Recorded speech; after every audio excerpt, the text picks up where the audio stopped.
Cameroonian immigrant Pauline Binam has come forward through her lawyer about a gynecological surgery she says she received in ICE detention without her consent. Pauline hadn't given consent to such a major operation done to her. Binam's lawyer says her client sought treatment for an irregular menstrual cycle and was told she would need to undergo a standard procedure to remove an ovarian cyst. But when she woke up from general anesthesia, she found out that the doctor had removed one of her fallopian tubes, according to her lawyer. She learned about the news post-operation while she's sitting in a wheelchair.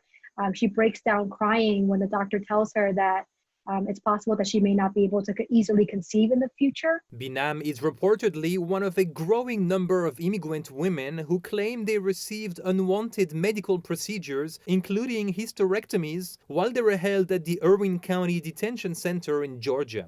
She also expressed to me that she knows of stories of so many other women who went through what she went through. Binam only gave verbal consent for a routine procedure known as dilation and curettage, her lawyer says.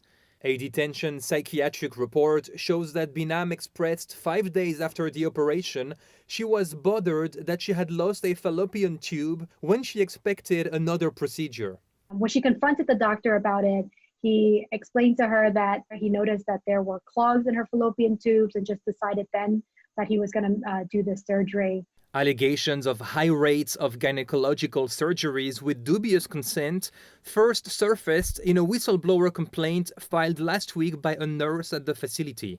The complaint doesn't name staff members, but lawyers for multiple detained women, including Binam, say the accusations center around Dr. Mahendra Amin, a local gynecologist. Amin's lawyer tells Newsy he vehemently denies the allegations, adding that his client is a highly respected physician who has dedicated his adult life to treating a high-risk, underserved population in rural Georgia.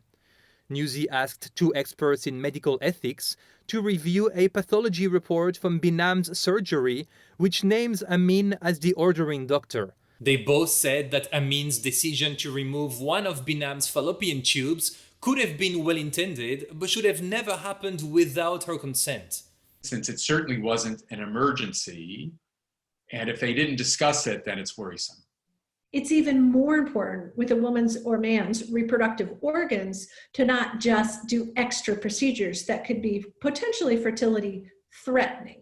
A NICE leader said on Friday that the allegations of non-consensual surgeries raise some very serious concerns that deserve to be investigated quickly and thoroughly.